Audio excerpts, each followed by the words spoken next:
발제를 맡은 부분은 국가관광 재정의 방안입니다. 저는 가급적이면은 이 객관적인 자료를 중심으로 해서 좀 일반론적인 수준에서 이야기를 드리고 보다 구체적인 내용은 아마 그 강론 수준에서의 그 발표와 시청자 여러분들이 보완해 주실 것으로 생각합니다. 저에게 할당되는 시간이 15분이기 때문에 가급적 빨리 진행하도록 하겠습니다. 먼저 저의 발표는 첫 번째 경제 성장과 경제부의 악화라는 측면에서 한국 경제의 어떤 그 과거를 쭉 전망을 하고, 두 번째로 이어서 우리나라의 재정 특징과 그리고 정책의 특징, 마지막으로 이러한 어떤 특징과 문제점을 바탕으로 해서 앞으로 우리가 추구해야 될 조세 및 재정책의 개편 방안에 대해서 말씀드리도록 하겠습니다. 먼저 그래프 1에서 보시는 바와 같이 우리나라는 1970년대 이후에 OECD 국가의 평균 수준과 비해서 상당히 높은 고도의 경제 성장을 기록했습니다. 그래서 71년과 2010년 사이에 연평균 7.4%의 경제 성장을 기록하면서 소위 분단 GNI 국민총 소득가 255에서 한 19,000불로 크게 증가를 했습니다. 하지만 추세적으로 우리나라의 경제 성장은 하향하는 추세에 있고 이 경기 변동성 또한 OECD 국가 평균에 비해서 상당히 높은 그런 경제 구조를 갖고 있기 때문에 한국 경제가 세계 경제의 어떤 변화에 상당히 어떤 충격에 민감할 수밖에 없는 구조를 보이고 있는 것이죠. 이와 같은 어떤 고도 성장의 과정에서 우리나라의 어떤 분배 구조는 1994년을 기점으로 해서 상당히 분배 구조가 개선되다가 94점을 기점으로 해서 악화되기 시작을 합니다. 이 94년이라는 것은 이미 IMF 경제위기 97년 이전에 이미 한국 사회에서 세계화의 충격으로 인한 근로소득의 어떤 분배 구조가 악화되면서 전반적으로 가계소득의 어떤 분배 구조가 악화되는 것으로 나타나고 있습니다. 그림 3은 한국의 어떤 그 상대 빈곤율 추이를 보여주겠습니다. 마찬가지로 94년을 기점으로 해서 빈곤율이 감소해서 증가 추세로 전환이 되고 있습니다. 그림 4는 한국의 소득 5분위 배율 추이를 보여주고 마찬가지로 추세를 보여주고 있습니다. 이와 같은 그 분배 구조가 이와 같이 악화되면서 우리나라의 그 취업 개수 및 고용 강성성이 상당히 약화되고 있습니다. 근데 1970년에 부가가치가 10억 원 창출될 때 고용자 수는 한 156명 정도 일자리가 창출이 되는데 2010년에는 한 23개 일자리가 줄었다는 것이죠. 상당히 어떤 취업 개수가 이렇게 낮아지고 소위 어떤 고용 없는 성장이 지속되고 있다고 할 수 있습니다. 이와 같은 전자에 우리나라 어떤 재정 지출 구조의 어떤 특징을 보게 되면 저는 크게 재정 지출의 어떤 불균형과 저급한 복지 수준이라는 측면에서 우리나라의 어떤 재정 지출의 특징이 있다고 보고 있습니다.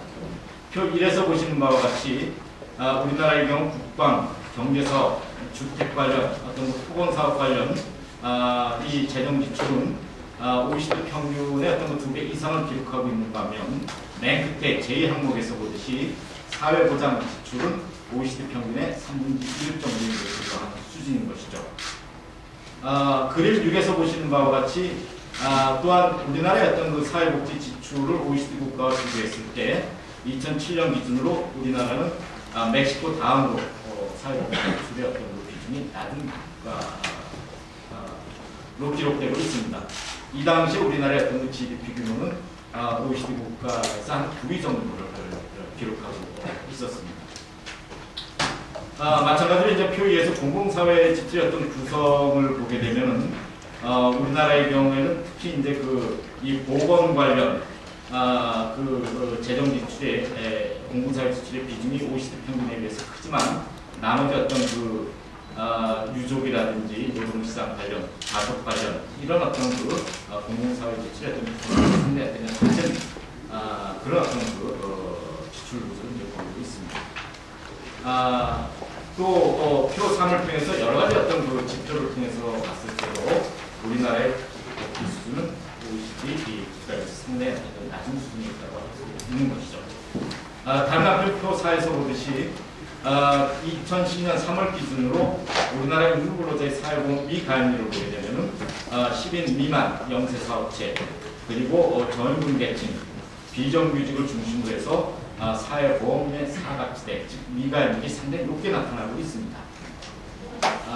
뿐만 아니라 그림 7에서 보시는 바와 같이 이 빈곤계층의 어떤 그 범주를 규정하는 데 따라서 이제 그 범위는 규모는 달라지겠지만 예컨대 그 재산 기준을 한 2억 이상으로 잡고 최저생계율 120% 즉 차상위 계층까지 어떤 빈곤계층까지로 우리가 간주를 할 때 기초생활보장비의 사각지대는 200만 가구 한 410만 원에 달하는 것으로 추정을 하고 있습니다. 물론 이건 2009년 수치입니다. 그럼 다음으로 우리나라 어떤 조세책의 어떤 특징을 간단히 보도록 하겠습니다. 저는 크게 절대적으로 낮은 수준의 어떤 조세 부담률과 불공평한 조세 부담 그리고 취약한 재정의 기능 세 가지가 우리나라 조세의 어떤 기본적인 특징을 가지고 있다고 생각합니다.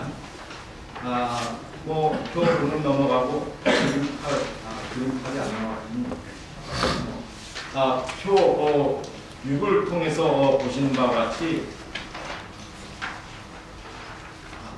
표 5를 통해서 보시는 바와 같이 우리나라의 어떤 조세 부담률과 국민 부담률은 상당히 어떤 낮은 수준을 기록하고 있고 그 그림 8에서 국민 부담률을 어떤 비교했을 때 우리나라의 어떤 그 국민 부담률 즉 전체 조세 수입과 사회 보장 기업이 GDP에서 차지하는 비중을 산출해 봤을 때 OECD 국가 중에 상당히 낮은 이런 어떤 조세 부담률과 국민 부담률을 기록하고 있다는 것입니다. 이런 어떤 그 조세 수익 구조를 좀 더 구체적으로 표 6을 통해서 보게 되면 우리나라 OECD 국가들에 비해서 이 대인소득세 비중이 상당히 낮은 국가로 분류가 되고 있습니다. 반면에 이제 법인소득세는 그 평균 OECD 국가의 평균 수준보다 좀 높은 수준을 기록하고 있고 반면에 이제 그 사회보장 기업의 경우는 특히 고용주의 어떤 사회보장 기업의 부담 비중이 OECD 국가 평균에 상당히 낮은 수준을 기록하고 있는 것이죠. 아마 이것은 우리나라의 어떤 그 고용률이 전반적으로 OECD 국가에 비해서 상당히 낮은 수준을 기록하고 있고 특히 여성의 어떤 고용률, 경제활동, 참가율이 상당히 낮은 수준을 반영하고 있는 것이라고 할 수 있겠습니다. 표 7에서 최고세율을 보게 되면 우리나라의 어떤 개인소득세의 최고세율은 OECD 평균 40.7%에 비해서 다소 낮은 수준을 기록하고 있고 법인세도 마찬가지입니다. 하지만 이와 같은 그 평균 수준과 달리 주요 어떤 선진국들과 비교해 봤을 때 우리나라의 개인소득세와 법인세 최고합리세율은 상당히 낮은 수준에 있다고 할 수 있겠습니다. 일본이나 미국, 영국, 그리고 프랑스 등. 반면에 이제 배당소득세의 경우는 OECD 평균에 비해서 이제 다소 높은 49.8%를 기록하고 있지만 이 수치 또한 이제 그 여타 어떤 OECD 선진국과 비교해 봤을 때 그다지 이제 높은 수준이 아니라는 것을 보여주고 있습니다. 그리고 특히 부가가치세를 중심으로 한 소비세의 경우 우리나라는 10%이고 이것은 그 OECD 평균 18.5%에서 상당히 낮은 수준을 보이고 있다는 것입니다. 반면에 이제 국세 감면액의 어떤 그 추이를 보게 되면은 2009년 기준으로 국세 감면 비율이 14.7%를 차지하고 있고 이와 같이 이 막대한 규모의 어떤 그 국세 감면 규모는 우리나라의 탈북과 함께 우리나라의 과세 부담을 취약하게 만드는 주된 요인으로 작용하고 있는 것이죠. 그래서 표 9에 보시는 바와 같이 2008년 조세연구원의 보고서에 따르게 되면은 그 추정 방법에 따라서 다소 차이는 있지만 사업소득, 상호소득의 경우는 22조에서 29조까지 추정이 되고 부가가치세 탈루 과표는 8에서 10조에 이르는 걸로 추계가 되고 있습니다. 이와 같이 우리나라의 어떤 그 최고세율이 전반적으로 낮은 수준을 보이고 있고 또 대규모의 어떤 그 조세의 감면 제도와 탈루 수급으로 인해서 실효세율이 OECD 국가 평균에 비해 상당히 낮은 수준에 있다는 것입니다. 먼저 우리나라의 경우를 보게 되면은 2009년 기준으로 근로소득세의 전체 근로소득세의 실효세율은 3.5%에 불과하고 맨 위에 빨간 글씨 부분으로 되어 있는 상위소득 10% 계층의 실효세율은 10.5%에 불과해서 최고세율 35%보다 상당히 낮은 수준인 것이죠. 종합소득세의 실효세율은 19.9%, 법인세는 18.1%를 기록하고 있습니다. 실효세율의 어떤 국제 비교를 보게 되면은 그림 9를 통해서 보겠습니다. 이와 같이 우리나라의 어떤 실효세율은 상당히 낮은 수준을 기록하고 있기 때문에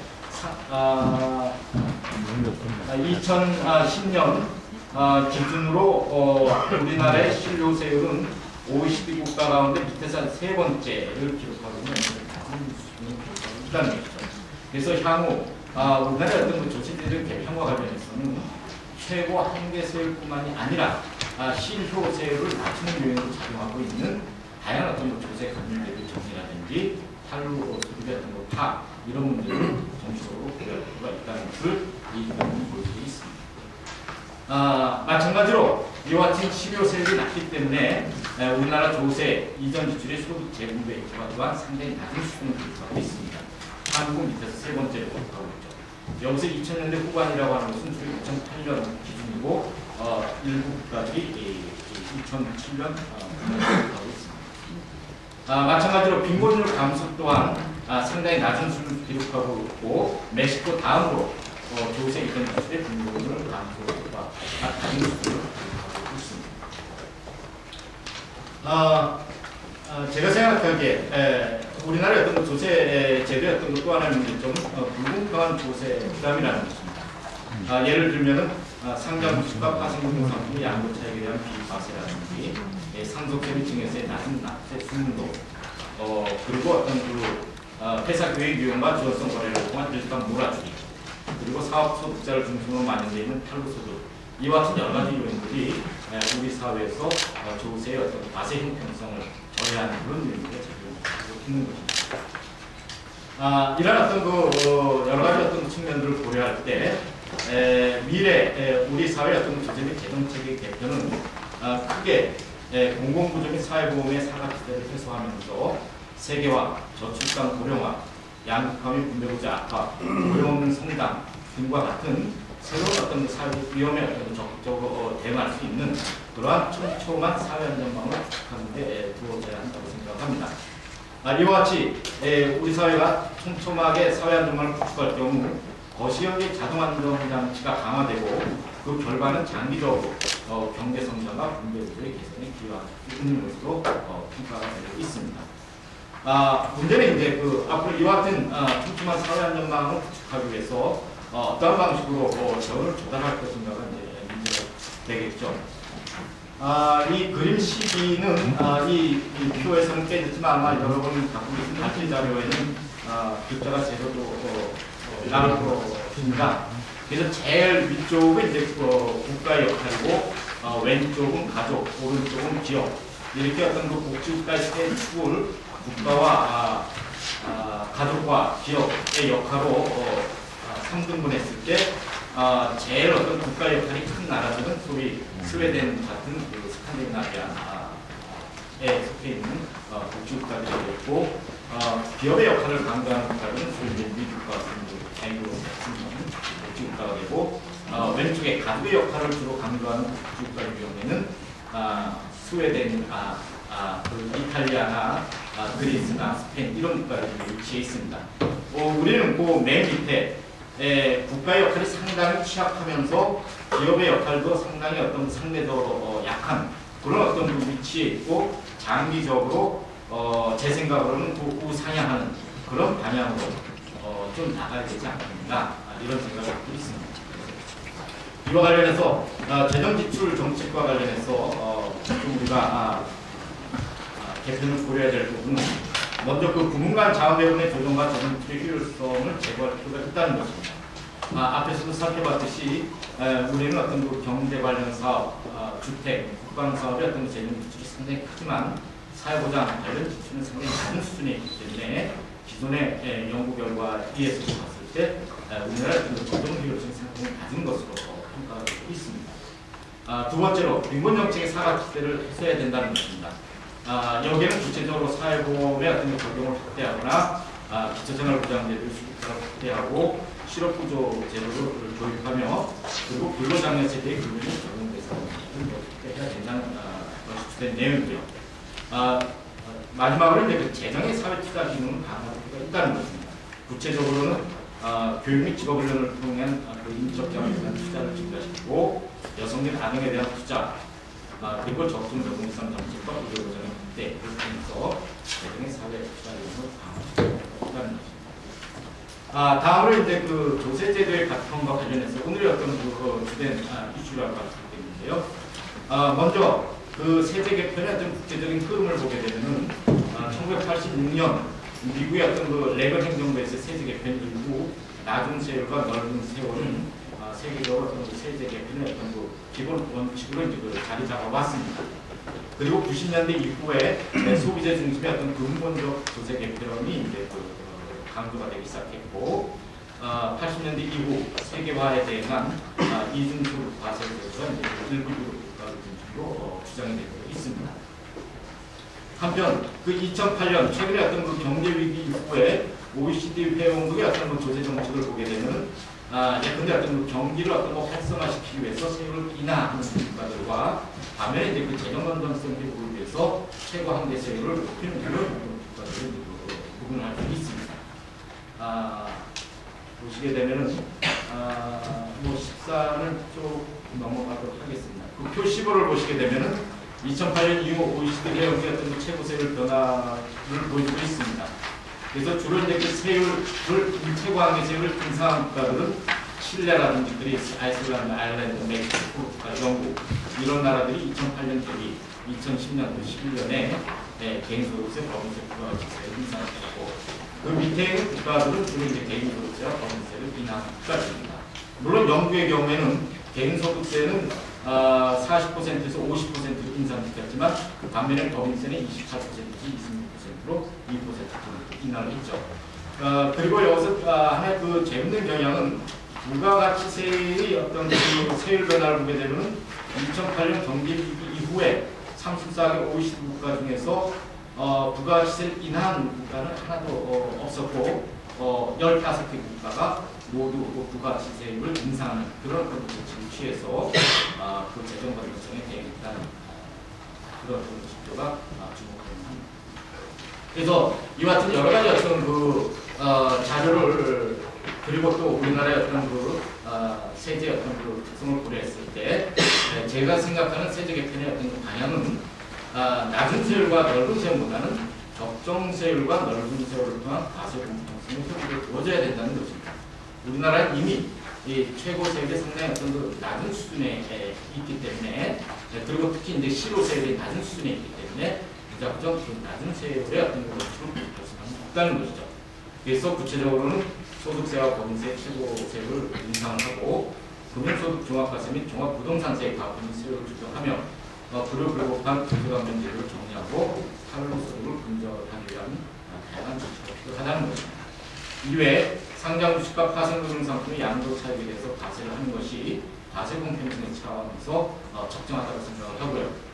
부동산에 대한 조세 강화와 거래세 인하를 통해서 토시자금의 효율적 배분을 도모하고 마지막으로 개발이익에 대한 사회적 정책을 구축하는 것이 앞으로 우리의 어떤 복지 국가의 발전과 발전에 필요한 자원을 확보하기 위한 중요한 정책이 되는 방향이라고 생각하고 있습니다. 이상으로 저의 발표를 마치도록 하겠습니다.